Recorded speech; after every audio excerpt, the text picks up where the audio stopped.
ये जो देश को नुकसान हुआ है, ये जो अर्थव्यवस्था को नुकसान हुआ, उसका असर आप पर भी पड़ेगा, किसानों पे भी पड़ेगा, गरीब पे भी पड़ेगा, विकास पे भी पड़ेगा, खुशहाली पे भी पड़ेगा उसका। कोई इस बात को लेकर के खुश हो जाए कि उसका पैसा नहीं था, कोई खराब हुआ, या उस पे तो पैसा ही नहीं था इसलिए उसका कोई नुकसान नहीं हुआ। नुकसान तो बड़े लोगों का हुआ होगा। बताओ, कोई अखबार वाला, टीवी वाला बता दे कि एक भी बड़ा आदमी लाइन में लगा हो तो बता दो। क्योंकि बड़े लोगों का जो पैसा है वो कागजों पे होता है, वो हिसाब किताब कागजों पे बनाते हैं। इसलिए हिसाब किताब में उनसे ज्यादा अच्छा कोई नहीं हो सकता। और उनके पास तो हिसाब किताब लगाने वाले लाखों रुपए का वेतन पाने वाले लोग हैं। इसलिए नुकसान तो गरीब का हुआ, किसान का हुआ, जो दिखाई नहीं दे रहा है। जितना पैसा बाजार में होना चाहिए था, बाजार में नहीं है पैसा। ये क्यों कर दिया, ये कोई नहीं जानता। लेकिन इससे अर्थव्यवस्था और विकास और तरक्की रोकने का काम किसी ने किया तो भारतीय जनता पार्टी की सरकार ने किया है। और वो इसलिए किया उन्होंने कि उन्हें तो कोई सर्जिकल स्ट्राइक करनी थी। वो तो सर्जिकल स्ट्राइक पे चुनाव लड़ना चाहते हैं। पहले सीमा पे कह दिया कि सर्जिकल स्ट्राइक कर दी, और सोचो कितने जवानों की जान चली गई। अभी तक देश में इतने जवान कभी शहीद नहीं होंगे जितनी इनकी सरकार में शहीद हो गए। सर्जिकल स्ट्राइक के बहाने देशभक्ति जगाना चाहते थे, जवान चले गए, शहीद हो गए। ये सर्जिकल स्ट्राइक का शब्द हम समझते, पत्रकार भी नहीं जानते थे, हम भी नहीं जानते थे। ऐसे ऐसे शब्द निकाले बीजेपी के लोगों ने, जब उन्होंने बोले तभी हम लोग जान पाए। बोलो, लव जिहाद कौन जानता था पहले? कोई जानता था लव जिहाद? कोई और शब्द जो कहते हैं उनके तमाम मुद्दे बताओ, कोई जानता था क्या? और ये सर्जिकल स्ट्राइक वाली बात कौन जानता था? कोई काम नहीं किया, कोई काम जमीन पर नहीं उतारा, कोई काम जमीन पर नहीं उतारा। मैं तो कहता हूं, महोबा में कोई काम उतारा हो तो बता दो। इसलिए गरीब किसान, हम आपसे बुंदेलखंड के लोगों से अपील करने आए हैं, इन्होंने कोई काम नहीं किया, जमीन पर नहीं उतारा। इसलिए इनके पास कोई विकास का काम भी नहीं है, मुद्दा भी नहीं है। समाजवादियों ने काम किया और हम गिना सकते हैं कहां कहां काम कैसा कैसा हुआ है। अगर हमें बिजली उत्पादन को बढ़ाना था, बिजली उत्पादन भी बढ़ाया है। अगर लैपटॉप देना पड़ा होगा तो लैपटॉप भी दिया है। समाजवादी पेंशन अभी तो हजारों महिलाओं को, अपनी माताओं बहनों को दिया है। और ये भी हम कह के जा रहे हैं और घोषणा पत्र में भी लिखेंगे कि उत्तर प्रदेश की गरीब महिला या परिवार कोई नहीं बचेगा जिसको हम लोग समाजवादी पेंशन से न जोड़ दें। समाजवादी पेंशन माताओं बहनों को देने जा रहे हैं। समाजवादी लोग तो पेंशन दे रहे हैं। जब काला धन और भ्रष्टाचार समझ में नहीं आया लोगों को, जब काला धन और भ्रष्टाचार समझ में नहीं आया, तो वो कह रहे हैं कि कैशलेस इकोनॉमी हम करना चाहते हैं। कैशलेस, मुझे कोई बता दे ये कैशलेस है क्या? जो पढ़े लिखे लोग हैं वो तो शायद समझते होंगे। सोचो, कैशलेस कौन जानता होगा कैशलेस क्या है? ये नई चीज शुरू कर दी, कैशलेस। हमारे गरीब किसान, गांव में रहने वाले, बताओ कैशलेस क्या है? कोई नहीं जानता कैशलेस। न कोई सर्जिकल स्ट्राइक जानता था, न कोई कैशलेस जानता है। अभी कुछ हमें साधु लोग मिले लखनऊ में, साथियों ने अखबार में भी पढ़ा होगा। साधु लोग बोले हमारे कि अब बताओ, अभी कैशलेस हो गया, अब हमको भी मशीन लेके साथ में चलना पड़ेगा। कभी अगर ब्राह्मण को खुश करने के लिए दक्षिणा देनी पड़ेगी आपको, तो आप पे भी कार्ड होना चाहिए। और हमारे जो गुरु संत आएंगे, महात्मा, उनके पास भी मशीन होनी चाहिए, तभी लेन देन कर सकते हो आप। कैसे करोगे लेन देन? इसलिए ये मुद्दे वो हैं जो कोई समझ नहीं पा रहा, हमारा गांव के लोग, क्योंकि कोई काम नहीं किया इसलिए सर्जिकल स्ट्राइक कर दी। और मैं तो कहता हूं कि अगर कोई आपके पास विकास और खुशहाली का कोई और मॉडल हो तो हम समाजवादियों को बताओ। हम तो हर वर्ग के लिए काम कर रहे हैं। हमारे गरीब अगर गांव में फोन कर दे, कोई तकलीफ में है, कोई परेशानी में है, एक्सीडेंट अगर हो गया, अगर फोन करते तो एम्बुलेंस पहुंच जाती है। इंतजाम समाजवादियों ने किया है और पुलिस का भी ऐसा इंतजाम किया है। ये 100 नंबर शुरू किया है हम लोगों ने। फोन करने के बाद कोई हो, गरीब हो, किसान हो, अगर 100 नंबर मिलाता है, तकलीफ में, परेशानी में, तो 15 और 20 मिनट में पुलिस पहुंचती है, उसकी मदद करने का काम करती है। ये घर पहुंचा रहे हैं हम लोग, आपके पास पहुंचा रहे हैं। आप पहले एम्बुलेंस ढूंढते थे, आज फोन करते हो एम्बुलेंस आपके पास पहुंच जाती है। पुलिस के लिए आपको सिफारिश करनी पड़ेगी। हम जानते हैं कि अन्याय होता है कई बार, लेकिन आपका फोन उठेगा, एफआईआर दर्ज होगी और पुलिस की कार्रवाई होगी। ये इंतजाम समाजवादी लोग कर रहे हैं 100 नंबर का शुरू कर करके। अगर बेटियों को, महिलाओं के खिलाफ अगर कोई बात है तो हमने उसके लिए भी नंबर बनाया है। इसलिए हर वर्ग के लिए काम कर रहे हैं। पढ़ाई के क्षेत्र में कैसे बदलाव आए, इसीलिए लैपटॉप दे रहे हैं। आपका स्मार्टफोन भी शुरू कर दिया, कम से कम सरकार और आम जनता के बीच में दूरी खत्म हो जाए, इसलिए स्मार्टफोन का भी काम करने जा रहे हैं, जिससे कि जो सरकार की योजनाएं हैं कम से कम हमारा गरीब जान ले। लोही आवास दे दिया, 3,05,000 का, उसमें सोलर लाइट भी दे दी। ये जो बिजली बनाने का काम है, ये तो सूरज से बिजली बन रही है। जितना तेज सूरज होगा, जितना ज्यादा सूरज निकलेगा, उतनी ज्यादा बिजली बनने का काम होगा। ललितपुर में कोयले से बिजली बनाने का काम कर दिया।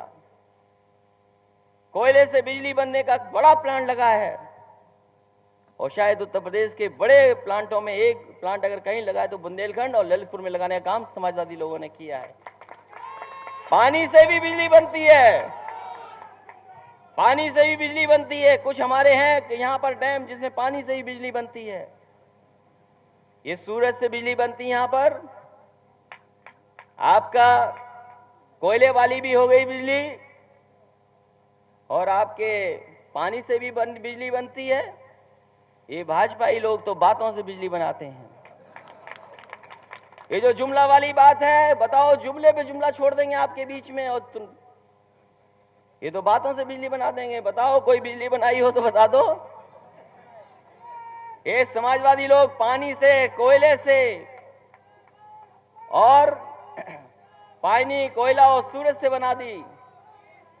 अगर हवाएं तेज चल रही होती तो हवा से भी बिजली बना देते, लेकिन भाजपाई लोग तो ऐसे हैं कि समाजवादी लोगों ने तो सूरज को बिजली बना दी।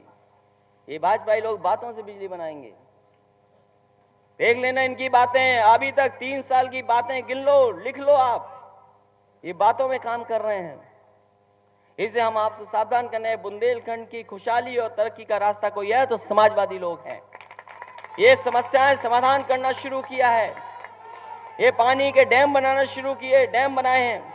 हम तो कहते कोई सरकार ने इतने डैम बनाए हो तो बता दो। दुर्घटना बीमा शुरू कर दिया। किसान भाइयों, अगर कहीं तकलीफ होगी, ये किसान दुर्घटना बीमा शुरू कर दी है। किसान दुर्घटना बीमा में हम लोग मदद कर रहे हैं। अगर किसान की कहीं मृत्यु हो जाए तो 5 लाख की मदद करने का काम, और कोई किस्त देनी नहीं पड़ती किसान को, वो इंतजाम कर रहे हैं। बीमारी में भी मदद करने जा रहे हैं। ओलावृष्टि हुई, क्या लाभ दिया बताओ केंद्र सरकार ने। उन्होंने अपनी टीम भेजी, कहा कि हम सर्वे करवाएंगे, सर्वेक्षण कराएंगे, और कहा कि हम प्रदेश सरकार की मदद करेंगे। हम उनका कहना मान लिया, भरोसा कर लिया, लेकिन कोई मदद उन्होंने नहीं की। आपकी ओलावृष्टि में हमें अपने बजट से पैसा देना पड़ा और 7,000 करोड़ के लगभग हम लोग किसानों में लगातार पैसा बांट रहे हैं। और हम अपने जिलाधिकारी तमाम लोगों को कहेंगे, ओलावृष्टि में पैसा नहीं आया हो तो मंगा लो आप, और जिनका नुकसान हुआ है, पहले कुछ बांटा था फिर बांटना शुरू कर दो। आपको अपना बजट मंगाना पड़ेगा। अभी है बजट पास किया हम लोग, दिया बजट। इसे ओलावृष्टि में कौन मदद कर रहा है, कौन केंद्र सरकार को मदद करनी चाहिए, नहीं की उन्होंने। इसलिए हम आपसे निवेदन अपील कर रहे हैं कि किसान को अगर खुशहाली के रास्ते पे लाना है तो समाजवादी नीतियों पे चलना पड़ेगा। ये अगर खाद की कमी नहीं हो पा रही, ये खाद हम लोग पहले खरीद रहे हैं। दूध पे भी काम दिया, कामधेनु डेयरी योजना चलाई, जो लोग लाभ ले सकते थे वो लाभ ले रहे हैं। ये बेटियां पढ़ें और आगे बढ़ें, इसलिए कन्या विद्याधन भी देने का काम किया। हम तो कहते हैं लैपटॉप के मुकाबले में आपने क्या दिया, कन्या विद्याधन के मुकाबले में आपने क्या दिया, समाजवादी पेंशन के मुकाबले में आपने क्या दिया। अगर 16 प्लांट लगा दिया तो बताओ आपने क्या लगाया है, कम से कम इसकी बात हो जाए। लेकिन उनके पास कोई ऐसा रास्ता नहीं है। इसलिए हम लोग तो सूरज से बिजली बना रहे हैं, वो बातों से बिजली बना देंगे। हम आपसे अपील कर रहे हैं, निवेदन भी कर रहे हैं कि राजनीतिक लड़ाई में एक बार फिर मौका मिलना चाहिए समाजवादियों को। अगर सड़क बनाई है कोई समाजवादी के, सड़कें हो सकता है कुछ ना बनी हो, लेकिन कम से कम चौड़ी सड़कें, अच्छी सड़कें बनाना शुरू कर दिया है। जालौन वाले नहीं कह सकते कि उनकी सड़क नहीं बनी। बिजली का इंतजाम कैसे सब स्टेशन ज्यादा बने, क्योंकि अगर सब स्टेशन नहीं बने होंगे तो बिजली पहुंचेगी कैसे। सबसे ज्यादा सब स्टेशन बुंदेलखंड में भी बनाने का काम समाजवादियों ने किया है। इसी जिले में बड़ा सब स्टेशन बना, क्योंकि महोबा और हमीरपुर की बिजली एक ही सब स्टेशन से जाती थी। उन दोनों जिलों को अलग अलग सब स्टेशन देने का काम, बड़े सब स्टेशन देने का काम समाजवादियों ने किया है। ये एम्बुलेंस से लेकर के पुलिस व्यवस्था, ये अन्ना वाली समस्या का समाधान हम लोग करेंगे। और इसलिए करेंगे कि सीधा सीधा हमारा गरीब और किसान से जुड़ा हुआ सवाल है।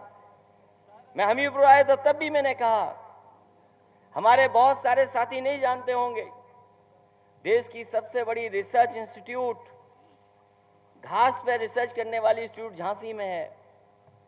जानवर कौन सा क्या खाए जिससे दूध की उत्पादन अच्छा हो जाए और उसका फैट ज्यादा बने दूध में, वो क्या खाए, उसकी रिसर्च इंस्टीट्यूट कहीं है तो वो झांसी में है।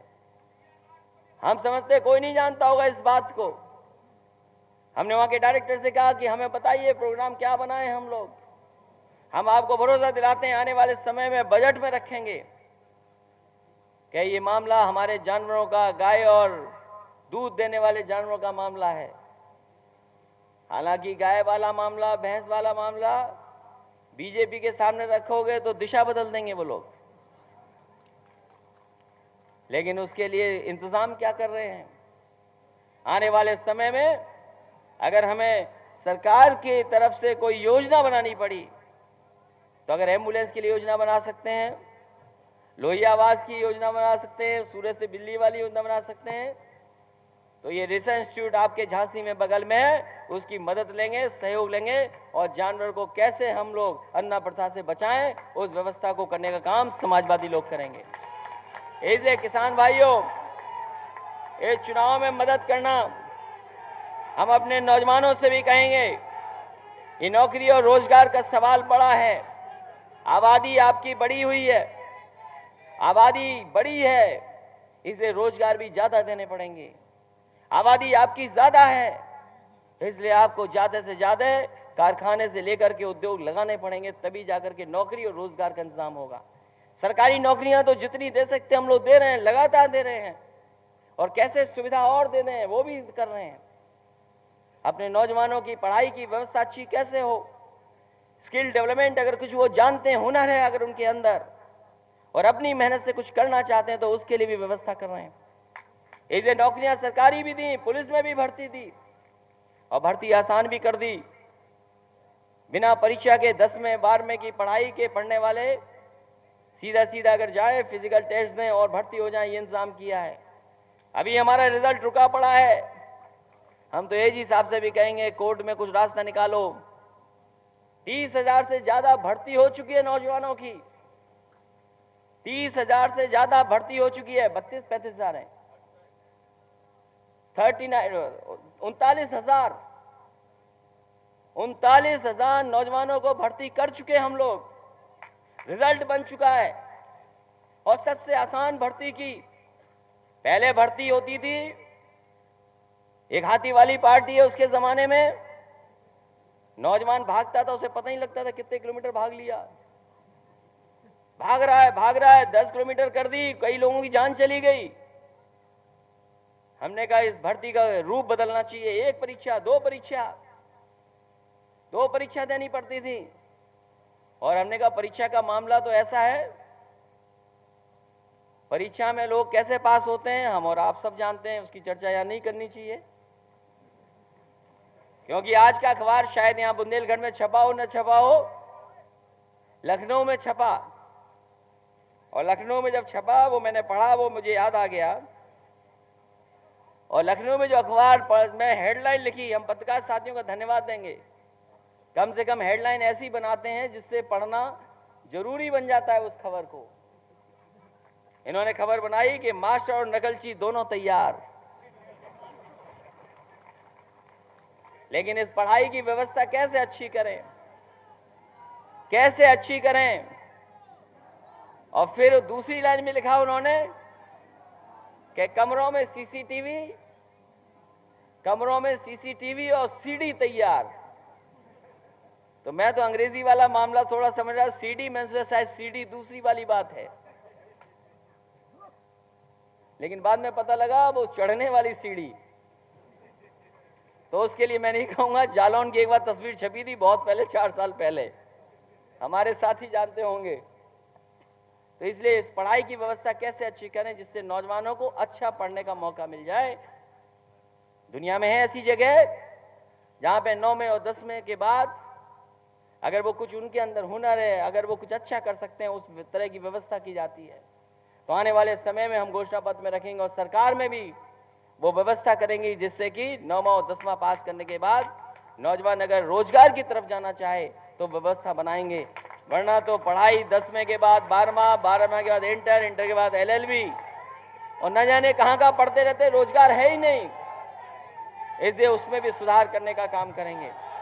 मैं इस मौके पर महोबा के लोगों का धन्यवाद दूंगा और बुंदेलखंड के लोगों का धन्यवाद दूंगा कि समाजवादियों ने बहुत काम किया है। इस बार हमारी मदद करिए आप, और हमारी समाजवादियों की सरकार बनवाइए, बहुमत वाली सरकार फिर बनवाइए। आपने बीएसपी भी देख ली, बीजेपी भी देख ली, अच्छे दिन वालों को भी देख लिया। ये नोट बंद करके जो तकलीफ दी है वो तकलीफ का परिणाम आगे दिखाई देगा। बताओ, अच्छे दिन किसी ने देखे हो तो बता दो। 2 साल के अंदर किसी ने अच्छे दिन देखे हो तो बता दो। अगर अच्छे दिन नहीं देखे और अच्छे दिन नहीं समझ पाए तो 2.5 साल के अंदर तो बताओ कैशलेस वाली बात कैसे समझ पाओगे आप? ये जो भ्रष्टाचार है और ये जो काला धन की बात है, हम भी खिलाफ हैं इसके कि काला धन नहीं होना चाहिए, भ्रष्टाचार नहीं होना चाहिए, लेकिन भ्रष्टाचार को लेकर के व्यवस्था आपको बदलनी पड़ेगी।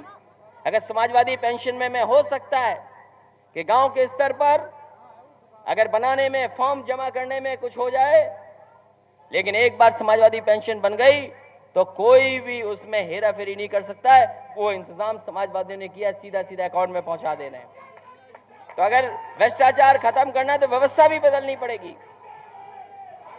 लेकिन जैसे अच्छे दिन नहीं दिखाई दिए, अच्छे दिन का बड़ा सपना देखा, तो वैसे ही ये कैशलेस वाला मामला उस अच्छे दिन से भी बड़ा सपना है।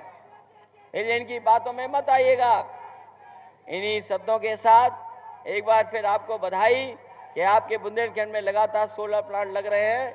आने वाले समय में इसी तरह के और काम विकास के होते रहेंगे जिससे सीधे सीधे हमारी जनता का लाभ पहुंचे, गरीबों का लाभ पहुंचे। उस दिशा में समाजवादी लोग लगातार काम करते रहेंगे। इन्हीं बातों के साथ अपने तमाम नेता धन्यवाद देते हुए और जनता का आभार प्रकट करते हुए इस सफल कार्यक्रम के लिए बहुत बहुत बधाई, बहुत बहुत धन्यवाद।